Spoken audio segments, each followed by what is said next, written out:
Good afternoon. हम आज इस देवभूमि उत्तराखंड की, हम यहाँ के प्रत्येक नागरिक की तो बात करेंगे, लेकिन उससे पहले हम हिंदुस्तान की उन राज्यों की भी बात करेंगे कि इस समय पड़ोसी राज्य अगर उत्तर प्रदेश में हमारे युवा हैं, अगर इस समय पंजाब में हमारे दोस्त हैं, अगर इस समय लगता हुआ हिमाचल हमारे बगल में है, तो हम उनसे क्या सीख सकते हैं।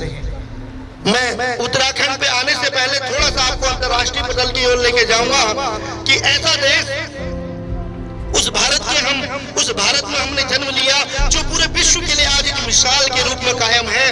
वो पहले भी जगत गुरु था, वो आज भी जगत गुरु है और वो आने वाले समय में भी जगत गुरु रहेगा। तो ऐसी भारत भूमि जहाँ पर हिंदू, मुस्लिम, सिख, ईसाई, हर वर्ग का व्यक्ति, हर मजहब का व्यक्ति, हर धर्म का व्यक्ति भारत माँ के गले की एक मोती के माला के रूप में अपनी एकता और अखंडता को बनाए रखता है। ऐसी भारत माँ के चरणों में एक बार जोरदार तालियां होनी चाहिए। और ये इस बात का द्योतक है कि चाहे कोई कितनी भी कोशिश कर ले हमें तोड़ने की, कोई कितनी भी नफरत फैलाने की कोशिश करे, हमारी युवा शक्ति के अंदर वो हौसला होना चाहिए, चाहे कोई भी आगे आ जाए, वो भारत माँ को, वो हिंदुस्तान की अखंडता को तोड़ ना सके।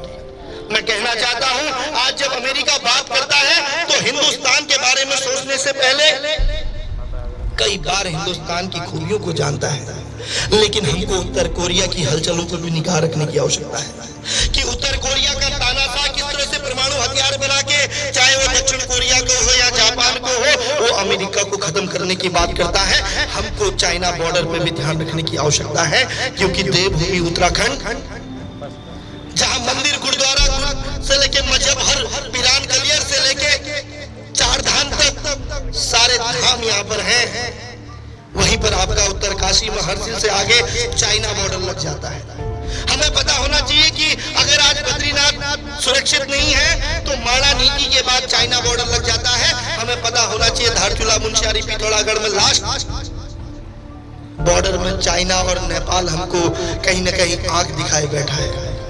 तो आज उन बातों को भी बात करेंगे कि ये राज्य केवल राज्य नहीं, ये अंतरराष्ट्रीय राज्य है, क्योंकि अंतरराष्ट्रीय बॉर्डरों से हम घिरे हैं। तो हमारी सोच और हमारी सोचने की क्षमता, हमारी नैतिकता वो कैसी हो, इस पे भी हम बात करेंगे। मैं उससे पहले आपके संज्ञान में लाना चाहता हूं, मुझे सौभाग्य मिला 13 जनपदों में जाने का, मुझे सौभाग्य मिला पौड़ी से लेके टिहरी, पौड़ी, गढ़वाल, टिहरी, गढ़वाल, चमोली, जौनपुर और जौनसार की संस्कृति को देखने का।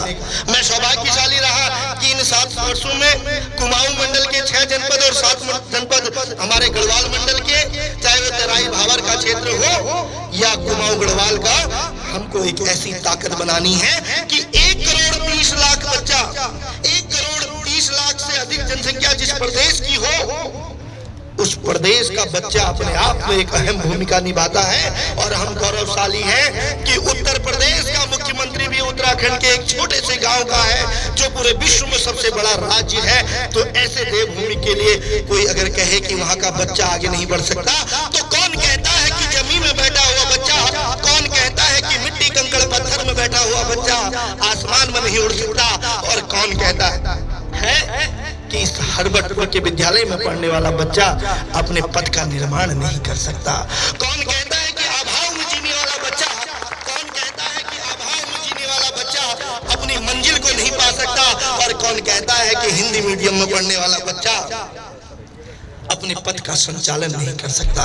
हम सौभाग्यशाली हैं कि हमको मिट्टी, कंकड़, पत्थर की चुभन का भी एहसास है। हम सौभाग्यशाली हैं कि हमको अभाव भी हमने देखा है, वरना जिसको पैदा होते ही घोड़े गाड़ी मिल जाए, जिसको पैदा होते ही सारी सुविधाएं मिल जाए, अरे वो भी क्या पढ़ना जहाँ सारी सुविधाएं हो।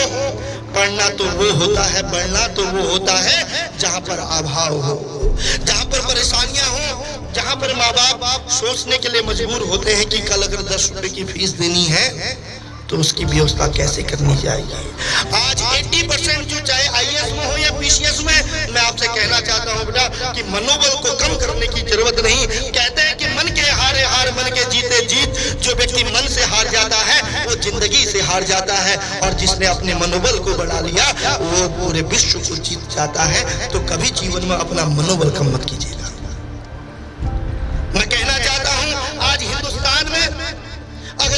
एडवोकेट्स की बात करें, मैं उत्तराखंड की आपको स्थिति बता रहा हूं। आपके विद्यालय से पढ़े हुए हजारों बच्चे ऐसे हैं जो आज एक अच्छे वक्ता के रूप में, एक अच्छे प्रवक्ता के रूप में, कोई डॉक्टर है तो कोई इंजीनियर है, कोई प्रशासनिक सेवा कर रहा है तो कोई राज्य स्तरीय सेवाओं में अपने कार्य को कर रहा है, कोई अंतर्राष्ट्रीय से लेकर राष्ट्रीय स्तर में इस विकास नगर की भूमिका को विकास की ओर अग्रसर लेके जा रहा है। लेकिन हमारा नैतिक दायित्व भी कुछ होना चाहिए। मैं कहना चाहता हूं आज से उस 21वीं सदी के उन लोगों के लिए जिन्होंने 15 किलोमीटर कालसी हो या जौनपुर या जौनसार या कुमाऊं या गढ़वाल या हमारे तराई के क्षेत्र, ऐसे भी लोग हैं जो आज इस समय देश का प्रतिनिधित्व कर रहे हैं। हम खुश क्यों ना हो कि हमने इस उत्तराखंड में जन्म लिया है, जब इस देश का थल सेना अध्यक्ष जो कम से कम 25 लाख से अधिक सैनिकों का मालिक हो, जो चाइना को उसकी जवाब देने के लिए सक्षम हो, और मैं कहना चाहता हूं उस देश के लिए जिसकी औकात नहीं उत्तर प्रदेश के बराबर करने की, हिंदुस्तान को मिटाने की बात करता है, जिसकी औकात नहीं पेट भर खाने की, वो परमाणु हथियार बनाने की बात करता है। मैं कहना चाहता हूं पाकिस्तान के उन उग्रवादियों के लिए भी जो इस समय पाकिस्तान के द्वारा अफगानिस्तान के माध्यम से या चाइना की मदद से हिंदुस्तान को बर्बाद करना चाहते हैं, उनका टारगेट आज हिंदुस्तान का युवा भी है। हमें सजग रहने की आवश्यकता है। इस समय कारगिल हो या सियाचिन या उत्तराखंड के बॉर्डरों में, जहां पर एक एक जवान देश की माटी की रक्षा के लिए, उसने कभी हिंदू नहीं समझा, कभी मुसलमान की बात नहीं करी, वो कभी क्षेत्रवाद की बात नहीं करता है, वो कभी कुमाऊं गढ़वाल को बांटने की बात नहीं करता है, वो कभी प्लेन और भाबर की बात नहीं करता है, वो ना हिंदू समझता है, ना मुसलमान, ना सिख समझता है, ना ईसाई, वो भारत माँ की रक्षा के लिए मट मिटता है, लेकिन भारत में आंच नहीं आने देता। तो उसी समय जब चाइना हरकत करता है, जब वो पाकिस्तान को भड़काने की कोशिश करता है, कल भी पंजाब में 3 जवान, कल भी एक मां ने अपने 30 साल का जवान को खोया है, कल भी एक पिता ने अपने बुढ़ापे की लाठी को टूटते हुए देखा है, कल एक मां के मांग का सिंदूर मिटा है, कल एक 4 साल का बच्चा अनाथ हुआ है। उनकी औकात इतनी हो गई कि वो डेली कोशिश करते हैं कि हिंदुस्तान को नेस्तनाबूद किया जाए। वो चाहते हैं कि हिंदुस्तान के तिरंगे को मिटाया जाए। तो ये आप पे भी एक चुनौती है कि क्या केवल एक सेना ही अपना काम करेगी? क्या भारत की सेना ही अपने फर्ज को निभाएगी? क्या हमारे भैया बहनों का कोई फर्ज नहीं? क्या इस विकास नगर में पढ़ने वाले बच्चों का अपना कोई कर्तव्य नहीं? क्या जो माँ इस समय घर में है, जो पिता हमारे घर में है, मैं नहीं कहना चाहता हूं कि कौन माँ बाप कितने पढ़े हैं, किसके माँ बाप किसके लिए क्या करते हैं, लेकिन मैं इतना जानता हूं अगर दुनिया में कोई खुदा है, अगर दुनिया में कोई वाहिगुरु है, अगर दुनिया में कोई भगवान है, तो वो माँ बाप है। माँ बाप से बड़ा कोई भगवान नहीं होता, वो पढ़ी लिखी हो या कम पढ़े लिखे माँ बाप। मैं कहना चाहता हूं कि जो बच्चे अपने माँ बाप की भावनाओं को नहीं समझ सकते, वो कभी किसी राष्ट्र का निर्माण नहीं कर सकते, और जो अपने माँ बाप के नहीं हो सकते, वो कभी किसी देश के नहीं हो सकते। अगर हमको कुछ करना है, अगर हमको आगे बढ़ना है, तो मैं सैल्यूट करता हूं ऐसे बच्चों को जो आज इस विद्यालय में बैठे हैं। अरे उस माँ ने हमको जन्म दिया, उस माँ ने हमको इस योग्य बनाया कि हमारे पास 2 हाथ 2 पैर हैं। कई दिन बीत जाते हैं बेटा, हम लोग आज इतने बड़े हो गए हैं, कई बच्चे हम अपने माँ बाप पे उंगली उठाते हैं। आपने सुना होगा कि एक बच्चे ने नशे में अपने माँ के ऊपर हथियार उठाया, एक बच्चे ने नशे में अपने पिताजी, अपने माँ बाप का कत्ल कर गया। वो कैसी औलाद होगी, वो कैसे इमोशन होगी, वो कैसी दया करुणा होगी, वो कैसी इंसानियत होगी जिसने इंसानियत का कत्ल कर दिया। अरे कम से कम उस माँ का तो कम से कम सम्मान करते, उस पिता के बारे में तो सोचते जो माँ 9 महीने, जो माँ अपने बच्चे को 9 महीने अपने गर्भ में रखती है और 9 महीने इतनी पीड़ा सहन करती है कि आप दुनिया में इससे बड़ी पीड़ा कोई हो नहीं सकती। और जब वो बच्चे को जन्म देती है तो वो बच्चे की एक मुस्कुराहट में अपनी पीड़ा को भूल जाती है। वो माँ जब विद्यालय में सुबह तुमको भेजती है तो तुम मानो न मानो मेरे दोस्तों, कई दिन गुजर जाते हैं जब माँ भूखे प्यासे जंगलों में जाती है, माँ भूखे प्यासे लोगों के घरों में काम करती है, माँ अपने बच्चों के लिए अपने शरीर को छोड़ देती है। कई दिन गुजर जाते हैं जब शाम को तुम खाना खाते हो, जब शाम को आप भोजन करते हो, आप मानो न मानो, क्योंकि आप तो बहुत बड़ा सोचते हैं, मैं तो छोटी सी सोच की बात कर रहा हूँ। हम रोटी सब्जी खाते हैं, खाना खा जाते हैं, कई बार मेहमान आते हैं, वो भी निपट जाते हैं। कई दिन ऐसे गुजर जाते हैं जब कढ़ाई में इतनी सी सब्जी नहीं बचती और माँ अपनी साड़ी के पल्लू से उस कढ़ाई को छिपा लेती है, लेकिन अपनी औलाद को इस बात का अंदेशा भी नहीं होने देती कि आज माँ फिर भूखी सोई है। वो माँ कभी भूखे तो कभी कढ़ाई पोंछ के सो जाती है, वो कभी पानी पी के तो कभी भूखे सो जाती है, लेकिन फिर एक सवेरा होता है और वो माँ फिर अपनी औलाद को आगे बढ़ाने के लिए आगे बढ़ती है। कई दिन निकल जाते हैं, छोटी सी बीमारी होती है बेटा, हमारी माँ अपना इलाज नहीं करा पाती। मैं देश को बचाने की बात नहीं कर रहा हूँ, मैं कह रहा हूँ सबसे पहले अपने माँ बाप को बचाना सीखिए। उन माँ बाप की दीर्घायु कैसे हो सकती है, वो माँ वो पिता 100 साल कैसे जी सकता है, हम पे उस पे हमें ध्यान देना पड़ेगा। एक छोटी सी बीमारी कैंसर का रूप ले लेती है और वो माँ सालों साल निकल जाते हैं, अच्छे कपड़े नहीं पहन पाती, वो अपने आप को डॉक्टर को नहीं दिखा पाती, वो चाह के भी अपने बच्चों के सामने मुस्कुराती है लेकिन अपने दर्द को छिपा देती है। वो माँ, उसको पता है कि समय उसका अंत है, लेकिन वो फिर भी सोचती है नहीं मेरी बिटिया पढ़ ले, मेरी बेटी पढ़ ले। मैंने कक्षा 5 के बाद पढ़ा नहीं, लेकिन मेरी बिटिया पढ़नी चाहिए, मेरा बेटा अच्छे कॉलेज में जाना चाहिए। कल मेरा बेटा बड़ा हो जाएगा, जिस दिन मेरी बिटिया 20 साल की हो जाएगी, जिस दिन मेरा बेटा 18 साल का हो जाएगा, तो मैं अपना इलाज करा लूंगी। वो माँ सोचती है कि मैं वो दुनिया के सारे सुखों को प्राप्त कर लूंगी जिस दिन मेरे बच्चे अपने पैरों में खड़े हो जाएं। और ये सोचते सोचते जो माँ 100 साल रहने वाली होती है, वो कम उम्र में दुनिया छोड़ के चली जाती है। और उसका कारण भी हम बन जाते हैं जब हम गुटखा खैनी तंबाकू का इस्तेमाल करते हैं। बुरा मत मानिएगा दोस्तों, जब हम बीड़ी सिगरेट गुटखा का इस्तेमाल करते हैं, दोस्तों के साथ खैनी और तमाम प्रकार के पार्टियों में कॉकटेल और मॉकटेल करते हैं, जब माँ कपड़े धोती है और जब उसको वो बीड़ी सिगरेट गुटखा के छोटे छोटे टुकड़े मिलते हैं। आप मानो ना मानो, मैं रिसर्च के माध्यम से बता रहा हूँ, आज 80% माँ बापों को ब्रेन हेमरेज, हार्ट अटैक और तमाम प्रकार की बीमारियां, और तमाम माँ बाप अगर आज दुनिया छोड़ने को मजबूर हैं, उसके लिए उनकी औलाद भी कहीं न कहीं जिम्मेदार है। पड़ोसी जब आपके बारे में बोलते हैं, अरे आपका बेटा तो आज उन लड़कों के साथ नशा कर रहा था, बुरा मत मानिएगा। आपका फिजिकल, आपका मेडिकल, आपकी सोचने की क्षमता, आपकी ताकत, आपके संस्कार होने चाहिए। मैं कहना चाहता हूँ, आप डॉक्टर IAS बनो न बनो, केवल 2-4 बातों को ध्यान रखिए।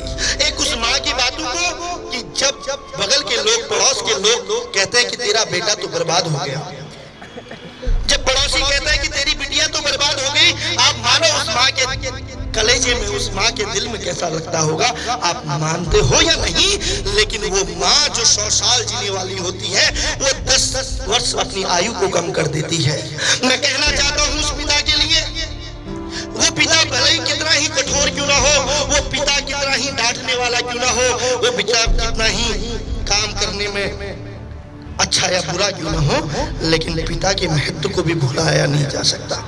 इस समय अगर जो पिता बॉर्डर में है, वो भी किसी का पुत्र है, किसी का पति है, किसी का भाई है, अगर वो पिता खेतों में काम कर रहा है, चाहे वो सरकारी में हो या अर्ध सरकारी में, चाहे वो लेबरी करे या वो कहीं आर्मी की सेवा, लेकिन वो पिता है तो हम हैं। और माँ बाप की ताकत का महत्व क्या होता है बेटा, कभी उन बच्चों की आंखों में जाके देखना जिनके अपने माँ बाप नहीं होते। आज हम पिता से कह देते हैं कि तुम्हें कुछ नहीं आता, आज हम माँ को ललकार देते हैं कि तुम्हें कुछ नहीं आता। वो माँ, जब तुम दूध के दांत नहीं टूटे थे, जब दूध के दांत भी नहीं आए थे, वो माँ तुम्हें तब से जानती है, वो पिता तुम्हें तब से समझता है।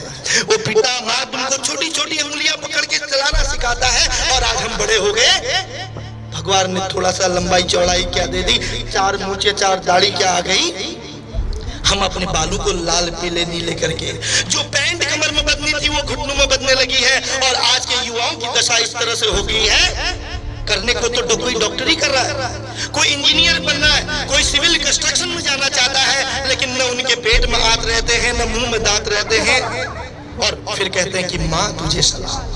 मैं कहना चाहता हूँ, ऐसा पुत्र, ऐसी पुत्री बन के कोई फायदा नहीं बेटा। हम मजदूरी कर लेंगे, हम मेहनत कर लेंगे, हम अपनी दिशा और दशा को परिवर्तित कर देंगे, लेकिन हम सबसे पहले अपने फिजिकल को, अपने संस्कारों को मजबूत रखेंगे और वो तब संभव है जब हम व्यसन मुक्त रखेंगे। मैं फिर माँ के लिए कहना चाहता हूँ और उस मातृभूमि के लिए कहना चाहता हूँ जिस मातृभूमि में हमने जन्म लिया, उस माँ को प्रणाम करना चाहता हूँ जिस माँ ने अपनी बुढ़ापे की लाठी के लिए, इस देश के लिए उस बच्चे को बलिदान कर दिया।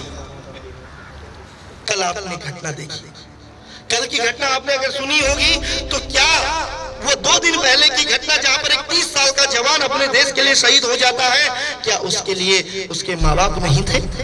आज उसका 14 साल का बच्चा जब माँ से कहता है कि माँ मैं अपने पिता से मिलना चाहता हूँ, जब एक छोटी सी 4 साल की बच्ची अपनी माँ से कहती है कि माँ क्या ये दीपावली इस बार हम अपने पापा के साथ मना पाएंगे? तो बेटा आप मानो न मानो, वो माँ निरुत्तर रहती है। जो माँ एक ताकत बन सकती थी, आज वो एक अबला सी एक जगह मूर्छित पड़ी रहती है। मैं अपनी वाणी को विराम देने से पहले एक घटना की ओर तुमको लेके जाऊंगा। वो घटना कोई कहानी नहीं, वो देहरादून की एक हकीकत, एक माँ के दिल की जवानी है। उसकी जुबान में जो उसके शब्द थे उनको मैं भावों के रूप में प्रकट करना चाहूंगा और निवेदन करूंगा कि आप उनको आत्मसात जरूर करें, क्योंकि हम देश को बनाने की बात कर रहे हैं। हमको पाकिस्तान जैसे लोगों से, मैं किसी पाकिस्तान के किसी व्यक्ति के लिए बुराई नहीं कर रहा हूं, लेकिन ऐसा देश जो आतंकवाद को बढ़ावा देगा, जो एक माँ के सुहाग को मिटाने की बात करेगा, जो एक बच्चे को अनाथ बनाने की बात करेगा, ऐसा व्यक्ति कोई भी हो वो हमारा शत्रु है। क्योंकि माँ तो सबकी माँ होती है, चाहे वो हिंदू की हो या मुस्लिम की, वो सिख की हो या ईसाई, पिता तो सबका पिता होता है। माँ बाप जितना अपने बच्चे के बारे में सोचते हैं उतना कोई व्यक्ति नहीं सोच सकता। मैं वो दीपावली की चंद घटनाओं को आपके बीच में लाना चाहूंगा कि आज से कुछ महीने पहले जब हम दीपावली मना रहे थे तो हम में से बहुत सारे दोस्त बम पटाखे फोड़ने में, जहाँ पर्यावरण को प्रदूषित कर रहे थे, वहीं पर हम अपने देश के लिए तमाम प्रकार के घातक बमों का, पटाखों का इस्तेमाल कर रहे थे और कई जाने गई थी। उस समय सरहद में एक देश का सिपाही खड़ा था, उस समय एक देश का जवान। मैं जवान को इसलिए सबसे ज्यादा सम्मान देता हूँ क्योंकि वो कभी किसी मजहब को नहीं मानता, वो भारत भूमि को अपनी आन बान शान मानता है और वो हर हिंदुस्तानी को अपना परिवार मानता है।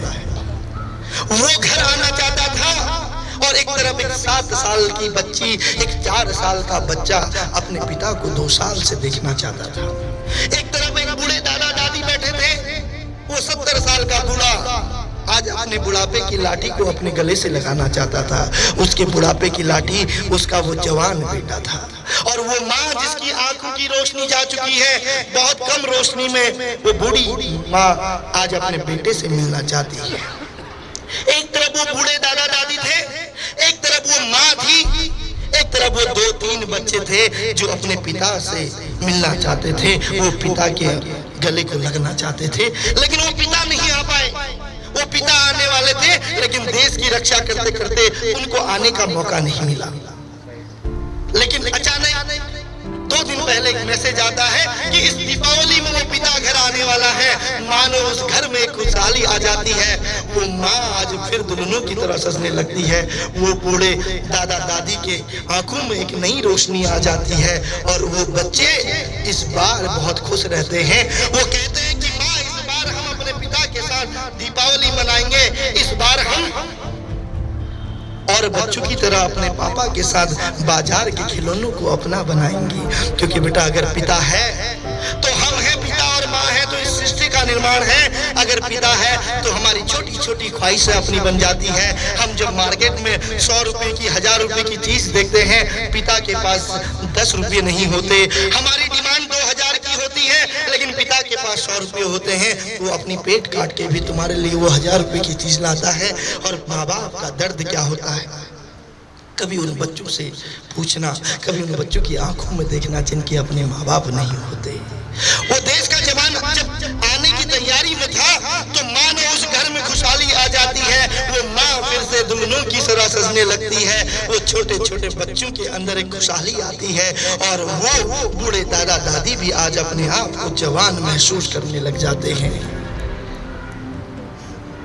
2 दिन बाद फिर एक फोन आता है। जिस दिन हम बड़ी दिवाली, छोटी दिवाली से पहले धनतेरस मनाते हैं।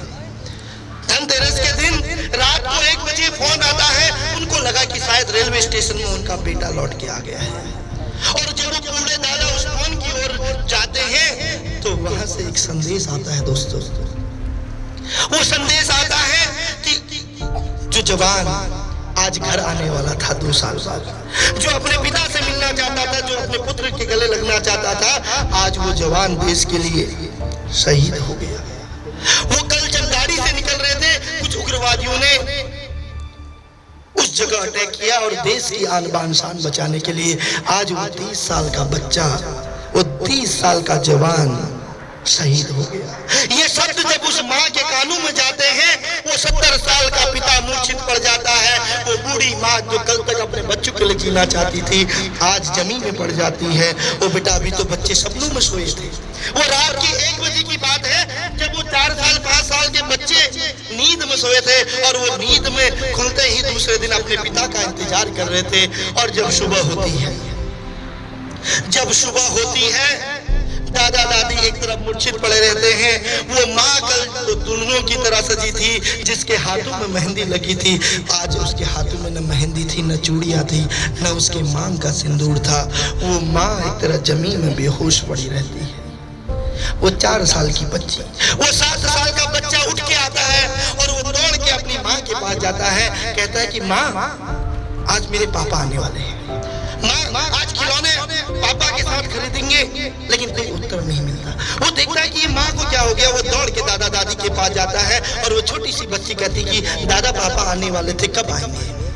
वो दादा के आंखों में केवल आंसू होते हैं, कोई उत्तर नहीं मिलता बेटा।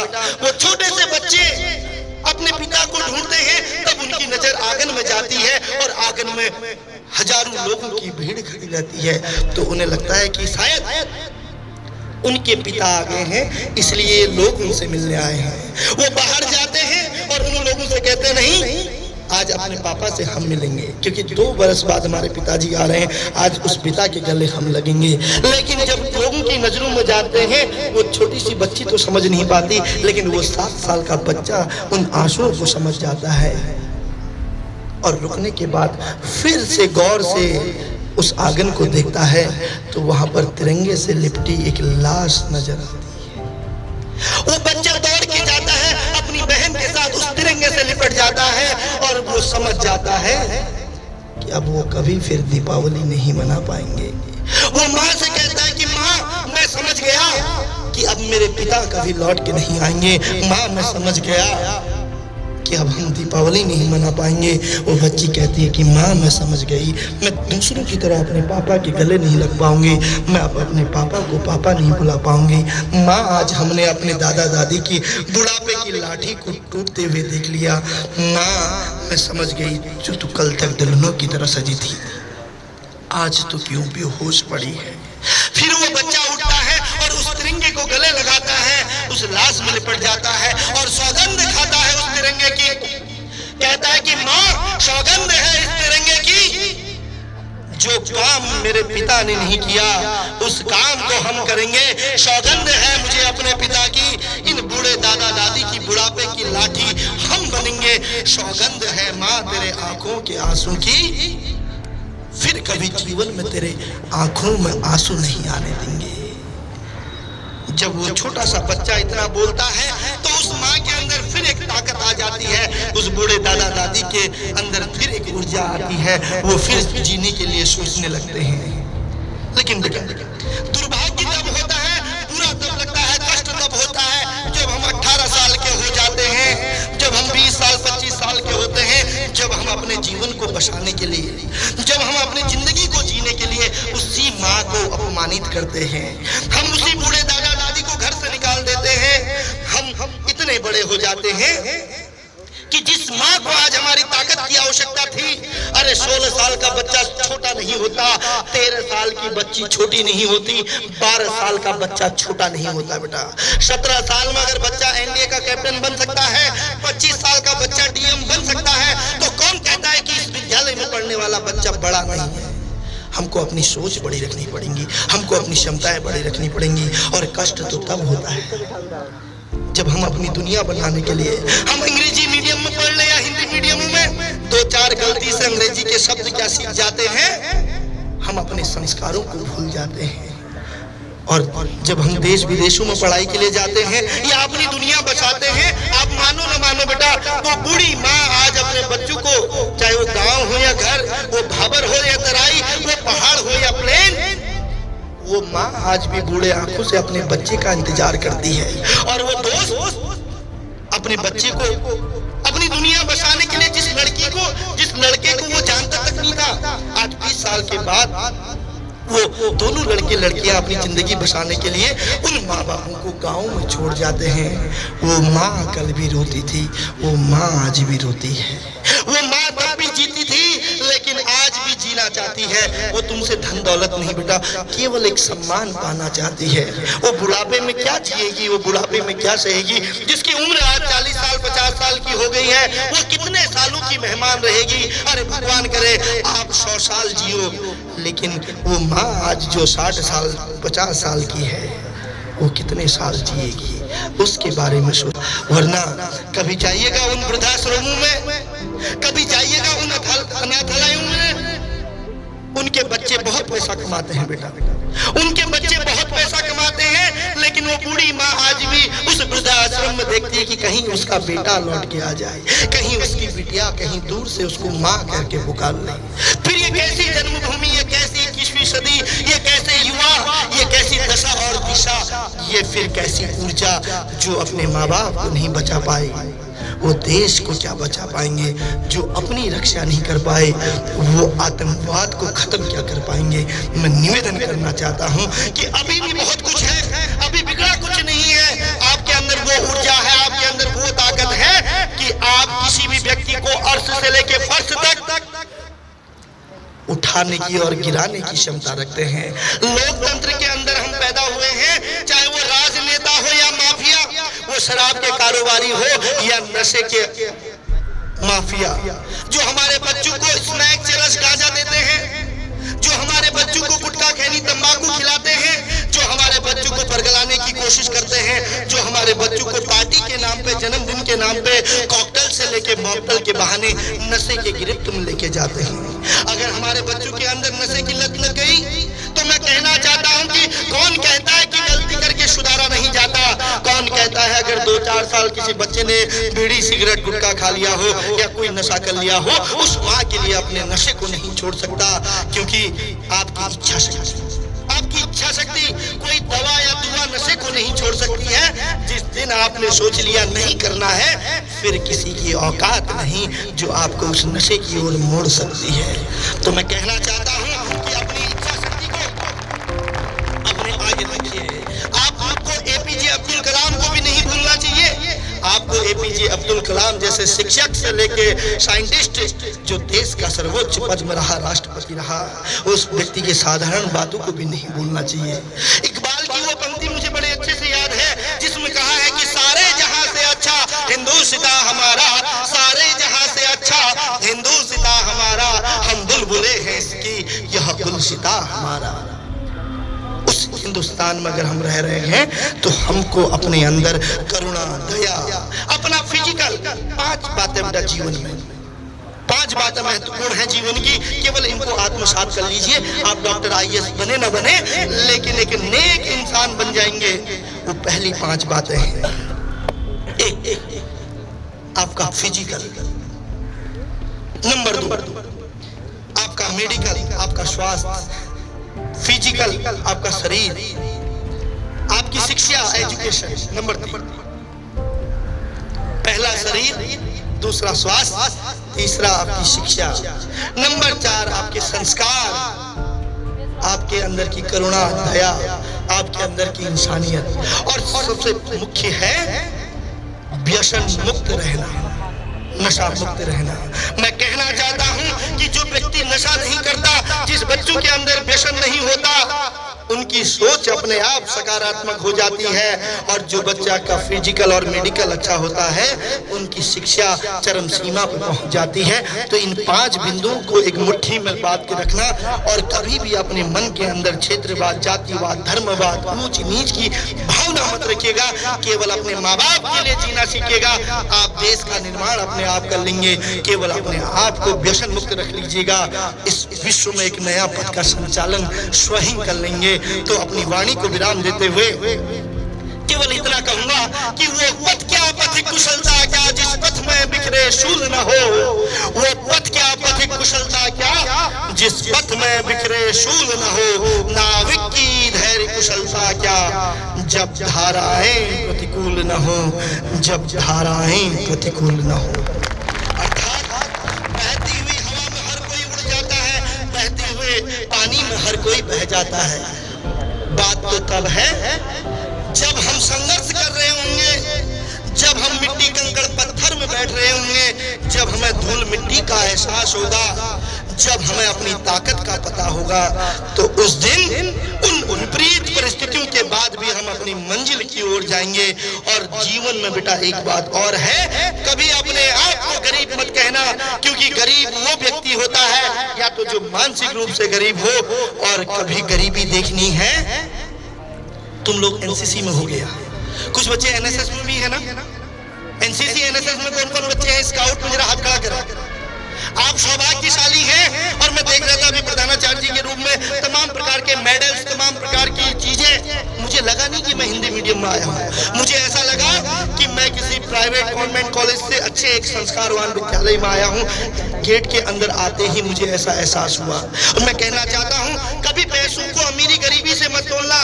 आपके पास घोड़ा गाड़ी मकान हो ना हो, माँ का दिया शरीर है। और कभी गरीबी देखनी है, कभी गरीबी देखनी है तो बेटा कभी गरीबी देखनी है तो उन बच्चों को जरूर देखना जब तुम क्रिकेट खेलते हो, पिकनिक मनाते हो, जब गेम्स में जाते हो, जब अपने दोस्तों से मिलते हो, जब तुम स्कूटर में, बाइक में स्पीड बढ़ाते हो।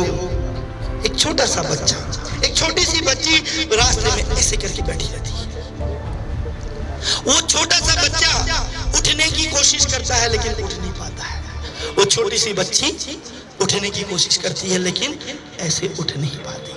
वो रगड़ रगड़ के रोड पार करती है।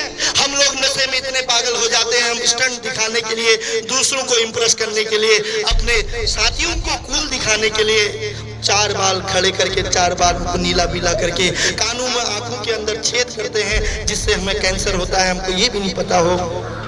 वो छोटी सी बच्ची रोड पार नहीं कर पाती और वो लहूलुहान किसी गाड़ी के नीचे आ जाती है। दोस्तों आप मानो न मानो, थोड़ा गौर जरूर करना कि वो बच्चा जो उठना चाहता था, रोड पार करना चाहता था, वो 10 मीटर दूर अपनी माँ से मिलने के लिए जब फिसलता है, तुम झूले झूलते हो, कभी उस बच्चे को भी देखना, वो बच्चा झूले में चढ़ना चाहता है लेकिन चढ़ नहीं सकता। क्यों?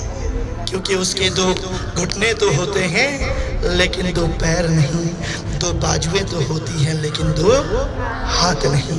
वो बिना बाजुओं का, बिना पैर का, केवल घुटने और बाह लिए तड़पता है। वो रोड चलता है, वो झूले में पैरों से, वो हाथों से खिसकने की कोशिश करता है लेकिन चल नहीं पाता।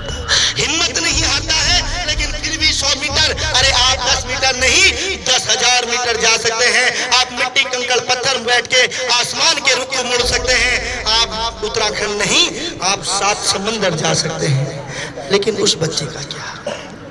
वो रोड पार करने से पहले गाड़ी की चपेट में आ जाता है और चंद लोग नशे में उस बच्चे को दुनिया छोड़ने के लिए मजबूर कर देते हैं। और दुनिया छोड़ते छोड़ते वो एक बात और कह जाता है। वो फिर उसके मुंह से एक शब्द निकलता है और वो शब्द होता है माँ। वो कहता है माँ, मुझे दुख नहीं इस बात का कि मैं दुनिया छोड़ के जा रहा हूँ, मुझे दुख इस बात का नहीं माँ, मैं गरीब घर में पैदा हुआ। माँ मुझे दुख इस बात का है, काश मुझे 2 हाथ 2 पैर मिले होते, इन बच्चों को मैं बताता कि गरीबी किसे कहते हैं, इन बच्चों को मैं समझाता कि हाथों की अमीरी किसे कहते हैं। तो उस माँ का दिया, अगर आपके पास हाथ पैर हैं तो बेटा आज के बाद कभी अपने आप को गरीब मत कहना, क्योंकि गरीब इंसान कर्मों से होता है और अमीरी आपके हाथ और पैरों से होती है, संस्कार और बुद्धि। और कहते हैं कि जो व्यक्ति अपने गुरु का सम्मान कर लेता है, गुरु के लिए कहा गया है कि गुरुर् ब्रह्मा गुरुर् विष्णु गुरुर्देवा महेश्वरा गुरुर् साक्षात् परम ब्रह्मा तस्मै श्री गुरुवे नमः। अगर जो व्यक्ति अपने गुरु का सम्मान नहीं कर सकता, वो अपने चरित्र का निर्माण नहीं कर सकता, तो कम से कम माँ बाप के साथ साथ अपने गुरु का, अपने समाज का और अपने भैया बहनों का और अपना विकास विकास के बारे में जरूर सोचेगा। तो बहुत ज्यादा मैं कहते हुए पुनः सबको प्रणाम करता हूं और उस भारत माँ के लिए और इस क्षेत्र के अंदर एक नई ज्वाला पैदा हो, उसके लिए आपसे निवेदन करता हूं कि विकास नगर में एक ऐसी क्रांति हम ला सकते हैं कि जिससे फिर कोई माफिया पैदा ना हो, तब फिर कोई बच्चा अनाथ ना हो, किसी माँ की सुहाग को मिटना न पाए और फिर देश का कोई सूरज तोपाल के नाम का वीर जवान फिर शहीद ना हो। उसके लिए हमें अपनी बुद्धि को, अपने को सजग रखने की आवश्यकता होगी। पुनः सभी को प्रणाम। जय हिंद, जय भारत। Thank you. तो साथियों, जैसा कि हमारे बीच बाहर से आए हुए अतिथि हैं जिन्होंने हमें बहुत कुछ, यानी हमारी लाइफ का कुछ ही पार्ट ऐसे छोड़े होंगे जिनके बारे में उन्होंने ना बताया हो। अक्सर क्या होता है, सबसे बड़ी आदमी की सोच होती है। अगर आदमी की सोच सबसे बड़ी है तो वो आसमान छू सकता है, और अगर आदमी की सोच छोटी है तो वो जमीन पर ही रह जाता है। कहते हैं मंजिलें उन्हें मिलती है जिनके हौसलों में जान होती है, पंखों से कुछ नहीं होता, हौसलों से उड़ान होती है। क्या बात है। कोशिश करने वालों की कभी हार नहीं होती। और साथियों, जैसा कि हम लोग, हमारे अंदर कुछ बुराइयां होती हैं तो वो बुराइयां हमेशा के लिए नहीं होती। अगर आज हम बुरे हैं तो इंसान बुरा नहीं। इंसान के अंदर, अगर मैं गुटखा खाता हूं तो आज मैं गुटखा खा रहा हूं, वो चीज मेरे अंदर बुरी है। वो चीज बुरी नहीं है कि मैं बुरा हूं। इंसान कभी बुरा नहीं होता। बुराइयां होती है, उसके अंदर कुछ बुराइयां आ जाती हैं। अगर हम उन बुराइयों को छोड़ दे तो हम अच्छे हैं। और जैसा कि हम लोग गाँव में, मैं गाँव में रहने वाला लड़का हूँ। गांव में कुछ लोग अपनी सोच ये रखते हैं कि नहीं, गांव वालों को तो कुछ नहीं मिलता, या फिर हम उस स्टेज तक नहीं पहुंच पाते। कमी इंसान में होती है, और अगर इंसान में कुछ करने की क्षमता है तो वो आसमान छू सकता है। और मैं ये बताना चाहूँगा, माँ बाप एक स्वर्ग होता है जो कि हमें दुनिया में ही मिला हुआ होता है। माँ बाप एक बहुत बड़ी चीज़ है। कहते हैं माँ के पैरों में ही जन्नत, जिसको स्वर्ग बोलते हैं, माँ के पैरों में जन्नत होती है, और पिता एक दरवाजा होता है। सबसे बड़ी चीज़ है माँ, जो कि हमें हमारे अतिथि हमारे बीच आए हुए हमें बताया। और दो शब्द और कहना चाहूँगा कि अगर आज हम बुरे हैं या हमारे अंदर कोई बुराई है तो हम उस बुराई को त्याग दें, और आज से ही, अभी से ये संकल्प कर ले कि हमें कुछ बनना है, और जो बातें हमें बताई है उन पर अमल करना है। मैं बस ये कहना चाहता हूँ कि हमारे जो माँ बाप करते हैं वो कभी गलत नहीं कर सकते। अगर कोई भी बात है, कुछ भी बात है, वो कभी भी गलत नहीं हो सकते। अगर हमारा मन उस टाइम पे साफ होगा, जिस समय हमारे माँ बाप हमें कुछ कहेंगे वो हमें बात माननी ही चाहिए, चाहे वो बात हमें गलत लगे या सही लगे, लेकिन वो सही ही होगी। ये बात बिल्कुल निश्चय है, ये बिल्कुल सही बात है कि वो कभी गलत कर ही नहीं सकते। तो मेरा आज का संदेश ये है कि माँ बाप की बात जितना मान सको उतना ही थोड़ा है, जितना कम मानोगे उतना ही बेकार है। कहना चाहूँगी कि ये जो नशा करते हैं, मैं इसी बात पे कहना चाहूँगी, मैंने अपने स्टूडेंट जो देखे, अपने साथ के जो बॉयज़ लोग देखे हैं, ये बहुत ज़्यादा, मैंने कई लोगों को रोका भी है, बोला भी है, टोका भी है, लेकिन समझा नहीं। तो मैं इस बात में कहना चाहूँगी कि आप लोग मेरी बुराई जितना चाहे कर लेना, लेकिन मैं चाहूँगी मेरे देश का एक जवान स्वस्थ रहो और सही रहे, अच्छा रहे, सही रहे, अपना मेडिकल अच्छा बनाए, अपना फिजिकल अच्छा बनाए, और अपना स्पोर्ट्स के उसमें हर चीज़ में अपना योगदान दे। अपने देश के लिए कुछ करना चाहिए। लेकिन मेरे स्कूल के स्टूडेंट ऐसे भी नहीं है कि नहीं करना चाहते हैं, लेकिन इन लोगों की एक सबसे बड़ी कमी है, ये लोग नशे के ऊपर बिल्कुल भी ध्यान नहीं देते। अपने फिजिकल के ऊपर, अपने मेडिकल के ऊपर कोई वो नहीं है इन लोगों को कि हमें अपना मेडिकल भी बचाना है, अपना फिजिकल भी बनाना है। कुछ है, सब नहीं, कुछ जी। तो टोटल भी नहीं है, टोटल तो क्या संदेश देना चाहती हैं लास्ट? मैं कहना चाहूँगी कि आप सब समझ जाइए आज के दिन से कि आप इस चीज़ को छोड़ दीजिएगा, नशा छोड़ दीजिएगा, अपने माँ बाप के लिए कुछ सोचिएगा, अपने इस देश के लिए कुछ सोचिएगा कि आपको कुछ करना है तो आपको कुछ खोना भी पड़ेगा, कुछ पाना है तो कुछ खोना भी पड़ेगा। जोरदार तालियां। मैं आप सभी को बताना चाहता हूँ कि एक बुरे इंसान को, जो बुरा इंसान होता है उसकी आगे जी, एक बुरे इंसान को, जो बुरा इंसान होता है उसकी सभी बुराइयों को छिपाने के लिए उसकी एक अच्छाई आप उसके सामने ला दीजिए, क्या पता शायद उसकी सारी बुराइयां छिप जाए। सभी बुराइयां छिपने के बाद क्या पता आपकी सीख से वो इंसान अपनी ज़िंदगी को बदल दे।